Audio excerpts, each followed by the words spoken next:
शांति। आज बाबा के 31 जुलाई 2021 के साकार मधुर महावाक्य हैं। आज इस मास का लास्ट डे है। हम अपना चार्ट चेक करेंगे। इन 31 दिनों में हमने कितने दिन अमृत वेला किया, मुरली क्लास कितने दिन रेगुलर की, बीच बीच में ट्रैफिक कंट्रोल कितनी देर किया, नुमा शाम योग, भोजन बाबा की याद में, सोने से पहले बाबा को पत्र लिखना, इन सब बातों का सच्चा समाचार आज हम बाबा को देंगे। और जिस सब्जेक्ट में कमज़ोर रहे उसे फिर से ठीक करने का दृढ़ संकल्प करेंगे। एक अच्छा बाबा का बच्चा वो है जो अपनी कमी को आप ही ठीक करे, और वो ठीक होगा दृढ़ता के द्वारा। दृढ़ संकल्प शक्ति से अपनी कमी कमज़ोरियों को समाप्त कर देना है। आज की मधुर मुरली में बाबा कर्मों की गुह्य गति समझा रहे हैं कि बच्चों को याद के द्वारा अपनी कर्म फिलॉसफी को समझते हुए जो भी विकर्म हुए उन विकर्मों के खाते को चुकतू करना है, और उसके लिए याद का अभ्यास करना है। बिना याद किए पापों का बोझा उतरेगा नहीं, हिसाब किताब चुकतू नहीं होंगे, आत्मा पावन नहीं बनेगी। बहुत खुशी होनी चाहिए कि जिसको हम बुला रहे थे अब वो बाबा हमारे सम्मुख है। सम्मुख बैठकर बाबा तमो प्रधान से सतो प्रधान बनने की युक्ति बता रहे हैं। बच्चे मुझे याद करो, हे आत्माएं तुम मेरे बच्चे हो, मुझे याद करो तो पापों का बोझा उतर जाएगा। आधा कल्प से जिन्हें हमने पुकारा अब वो बाबा हाजिर हुआ है। जो बच्चे याद करते हैं वो समझते हैं कि पतित पावन दुख हरता सुख करता एक बाप है। रावण दुख देने वाला है, बाप एक सेकंड में स्वर्ग की बादशाही देते हैं। एक सेकंड में निश्चय के आधार से हम बच्चे स्वर्ग के मालिक बन जाते हैं। जो बच्चे बाप को याद करते हैं वो समझते हैं कि पतित पावन सुखदाता एक बाप है। जो कुछ भी हम देखते हैं विनाशी है। यहाँ रहते हुए ट्रस्टी बनकर रहना है। भले किसी के पास पदम करोड़ कितने मिल्स कारखाने हैं, समझते हैं कि ये सब मिट्टी में मिल जाना है। जो कुछ है उसे अमानत समझ के ट्रस्टी बनकर प्रयोग करना है। अर्थात मेरा कुछ भी नहीं, सब कुछ बाबा का दिया हुआ है। सूक्ष्म वतनवासी वहाँ पर जो दिखाते हैं, बाबा ने कहा वो देवी देवताएं हैं और आप बनते हो फरिश्ते। यहाँ जब आते हो बाबा मिलन के लिए तो याद की लगन में मगन हो जाना है। धुन लग जाए, मुझे बाबा को याद करना है। याद से ही आप फरिश्ते बन जाते हो। चलते फिरते अपने स्वधर्म में स्थित रहना है। जो शांत स्वधर्म में स्थित रहते हैं वही शांति की किरणें चारों ओर फैलाते हैं। चारों ओर अशांति के कारण बढ़ेंगे, बातें बढ़ेंगी, लेकिन हमारा कर्तव्य है अपने स्वधर्म में स्थित रहना, एक बाप को याद करना। बाबा के सर्वगुणों का अनुभव करने के लिए ज्ञान सूर्य बाबा के सम्मुख रहना है। आज चलते फिरते याद रहे मैं ज्ञान सूर्य बाबा के सम्मुख हूँ। उनके सभी गुण मेरी प्रॉपर्टी हैं। उनकी याद से स्वतः ही सर्वगुण बढ़ते जा रहे हैं। अब सुनते हैं मुरली विस्तार से। बाबा कहते हैं, मीठे बच्चे तुम्हें नशा होना चाहिए कि हमारा बाबा आया है हमें विश्व का मालिक बनाने। हम उनके सम्मुख बैठे हैं। नशा होना चाहिए, हमारा बाबा आया है हमें विश्व का मालिक बनाने। हम उनके सम्मुख बैठे हैं। क्वेश्चन है, कर्मों की गुह्य गति को जानने वाले कौन सा पुरुषार्थ अवश्य करेंगे? कौन सा पुरुषार्थ करेंगे? याद में रहने का, क्योंकि उन्हें पता है याद से ही पुराने हिसाब किताब चुकते होने हैं। वो जानते हैं कि आत्मा अगर पुराने हिसाब किताब कर्म भोग चुकतू नहीं करेगी तो उसे सजाएं खानी पड़ेंगी, पद भी भ्रष्ट हो जाएगा, पुनर्जन्म भी ऐसा ही होगा। याद में रहने का पुरुषार्थ क्यों करना है? क्योंकि उन्हें पता है याद से पुराने हिसाब किताब चुकतू होने हैं। वो जानते हैं कि आत्मा अगर पुराने हिसाब किताब कर्म भोग चुकतू नहीं करेगी तो उसे सजाएं खानी पड़ेंगी, पद भी भ्रष्ट हो जाएगा, पुनर्जन्म भी ऐसा ही होगा। ओम शांति। बच्चों को अपार खुशी का पारा चढ़ता है जब देखते हो कि बाप दादा सम्मुख आए हैं। और ये भी बच्चे जानते हैं 5 वर्ष के बाद फिर से शिव बाबा ब्रह्मा तन में आया हुआ है। क्या करने आया है? बच्चों को ये नशा चढ़ा हुआ है। सब बच्चे जानते हैं स्वर्ग का मालिक बनाने बाबा आया हुआ है। हमें लायक बना रहे हैं। हमें तमो प्रधान से सतो प्रधान बनने की युक्तियाँ बाबा बार बार बता रहे हैं। युक्ति है बहुत सहज, बिल्कुल सहज याद बच्चों को सिखाते। अज्ञान काल में बाप को बच्चा होता है तो समझते हैं हमारा वारिस पैदा हुआ। तुम जानते हो इस समय बाबा आकर हम बच्चों को अडॉप्ट करते हैं। यूँ तो तुम सब शिव बाबा के बच्चे हो, परंतु बाबा अपना कैसे बनाए जो हमें सुना सके और हम उनसे सुन सकें। इम्पॉर्टेंट बात, यूँ तो सब शिव बाबा के बच्चे हैं, परंतु बाबा अपना कैसे बनाए जो हमें सुना सके और हम उनसे सुन सकें। शिव बाबा इस ब्रह्मा तन से कहते हैं, मैं तुम्हारा बाप हूँ, तुम्हें स्वर्ग का मालिक बनाता हूँ।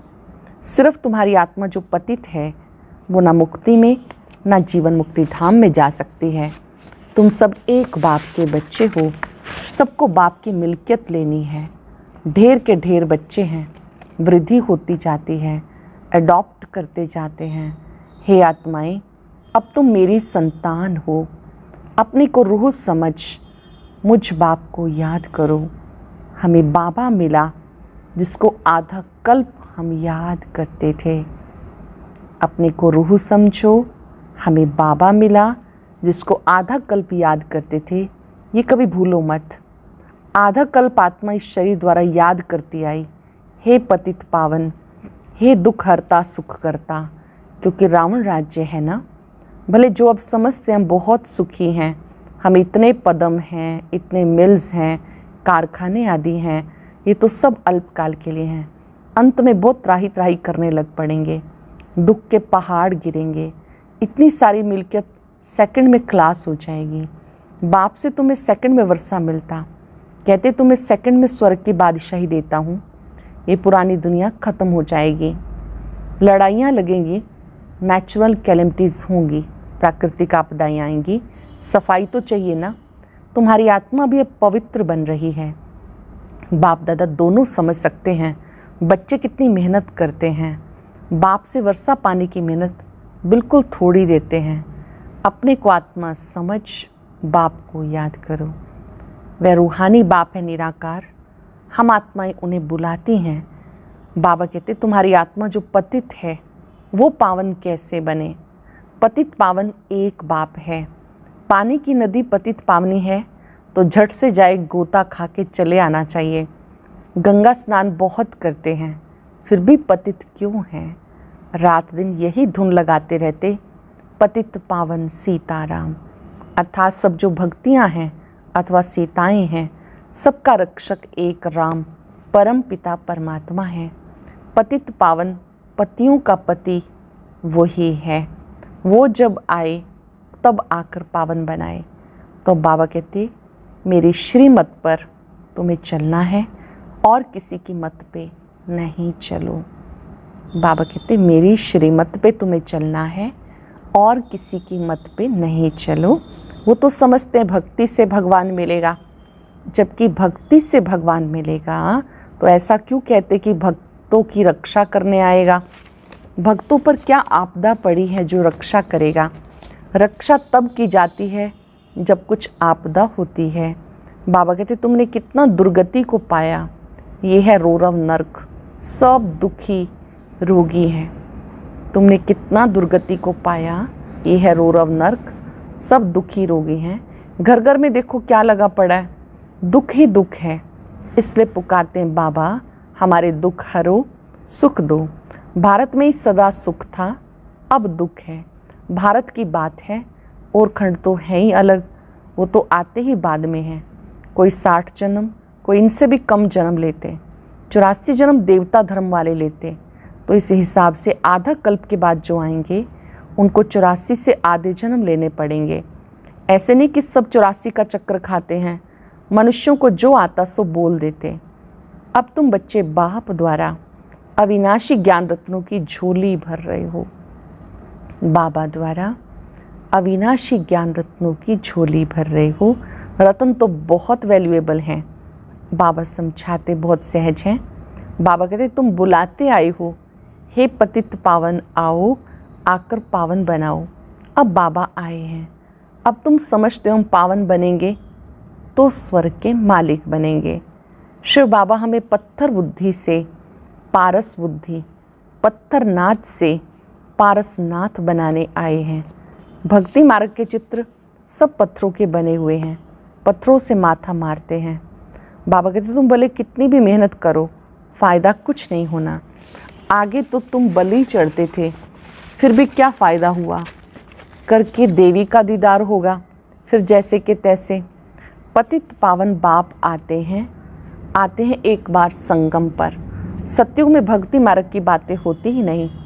बाबा तो कहते नहीं कि गला काटो, ये करो। भक्ति मार्ग में अनेक प्रकार से क्या क्या करते हैं।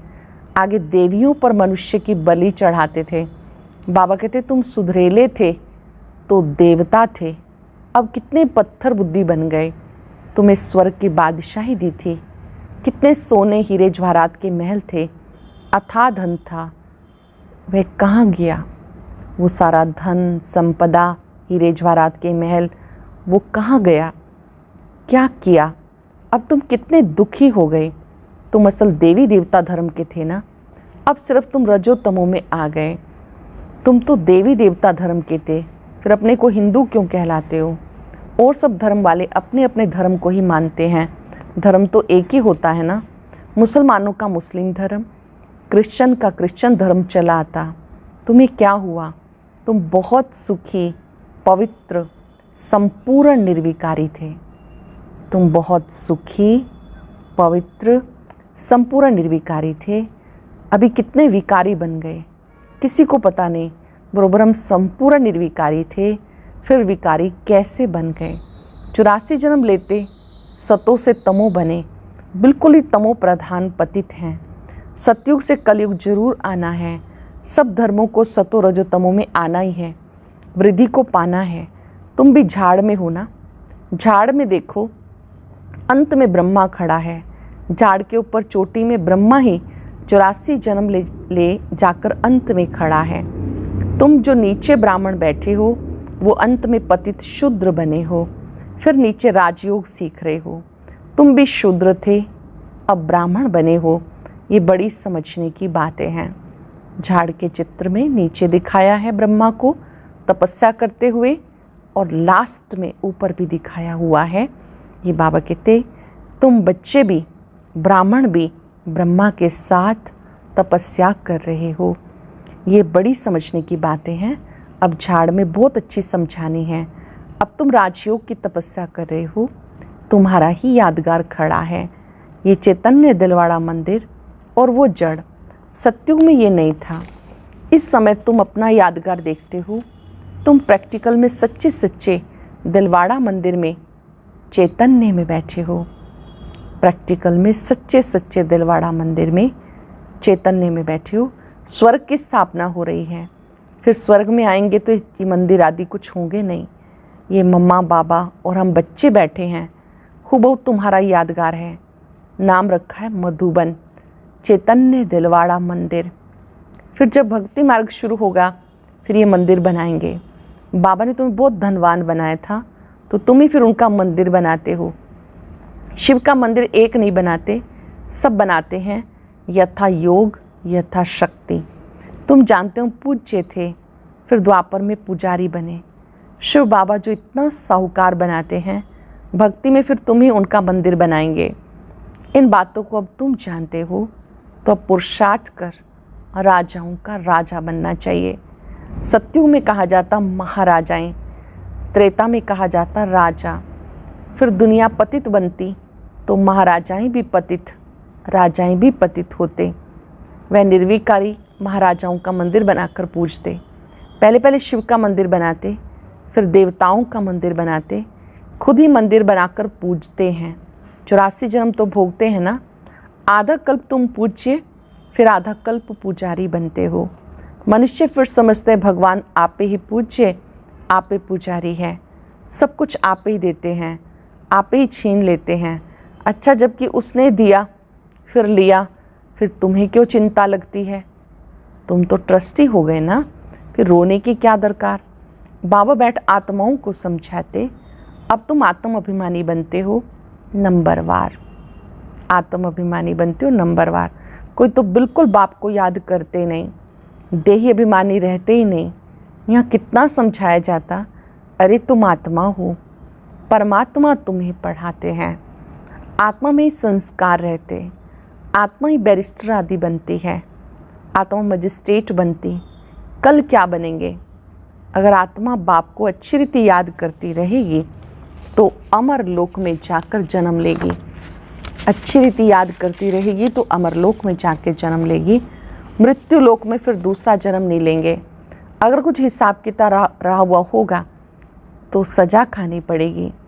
कर्म भोग भोग चुकतू करना होगा, फिर उच्च पद मिलेगा। कर्म भोग भोग कर चुकतू करना होगा, फिर उच्च पद मिलेगा। ये कर्मों की गुह्य गति बाबा बच्चों को बैठ समझाते हैं। ये भी बच्चे जानते, सत्युग है सतो प्रधान, हर चीज़ वहाँ सतो प्रधान होती है। कहते हैं कृष्ण गऊ संभालते थे, राजाएं गऊ संभालते हैं क्या? ऐसी बात तो है नहीं। ये दिखाते हैं सत्युग में गऊएं बड़ी फर्स्ट क्लास होती हैं, उसको कामधेनु कहा जाता।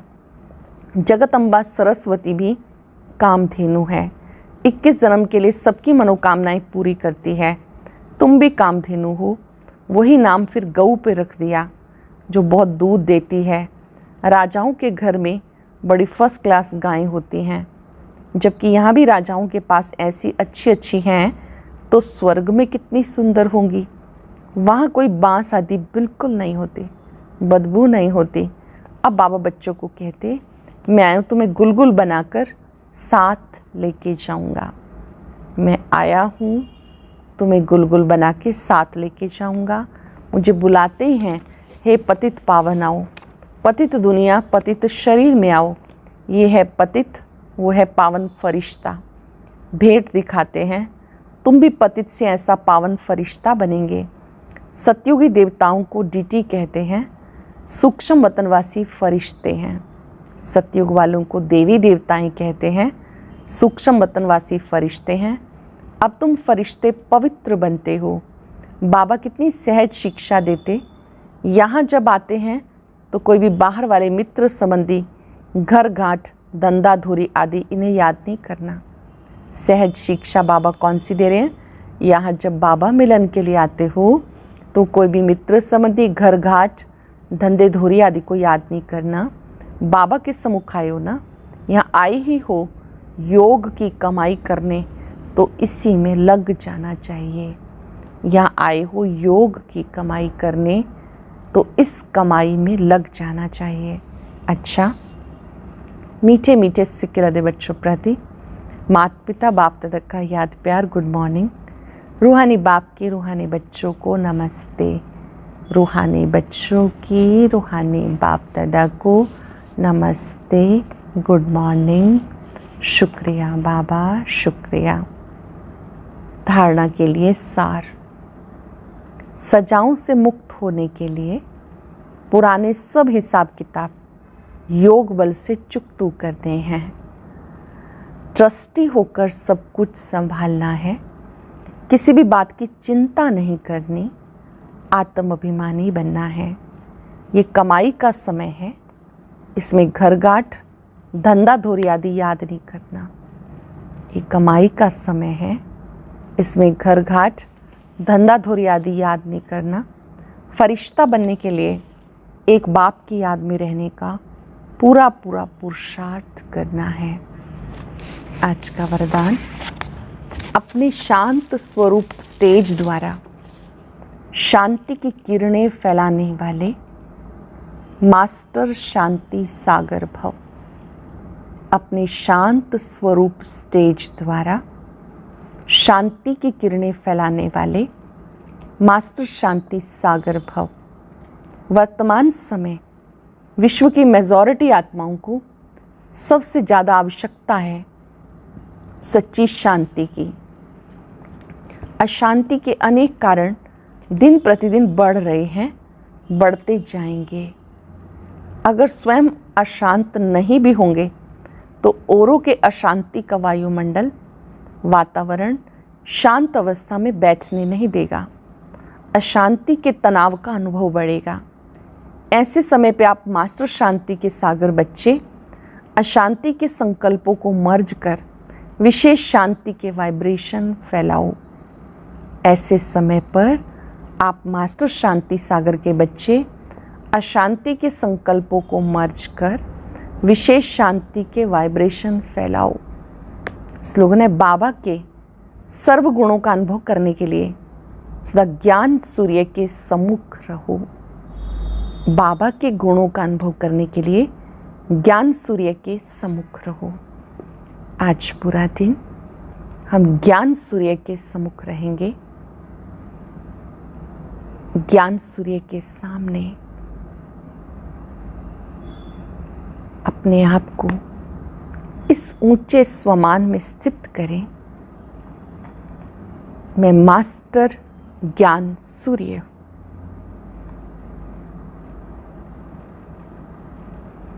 जैसे सूर्य की किरणें चारों ओर फैलती हैं,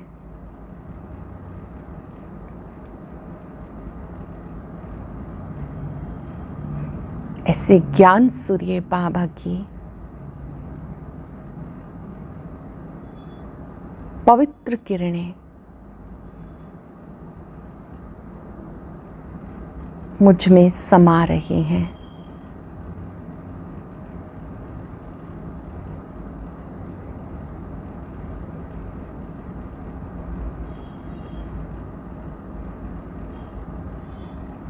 बाबा की पवित्र किरणें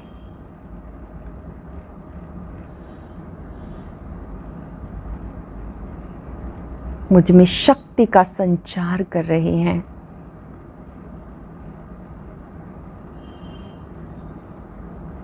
सुख का संचार कर रही हैं।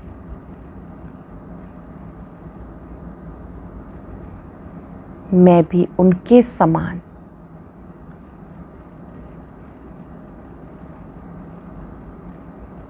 शक्तियों और गुणों से भरपूर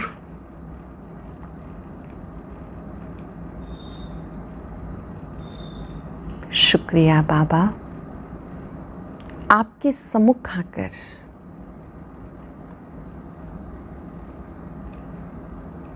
मैं आत्मा भी मास्टर ज्ञान सूर्य बन गई। शुक्रिया, शुक्रिया, शुक्रिया। ओम शांति।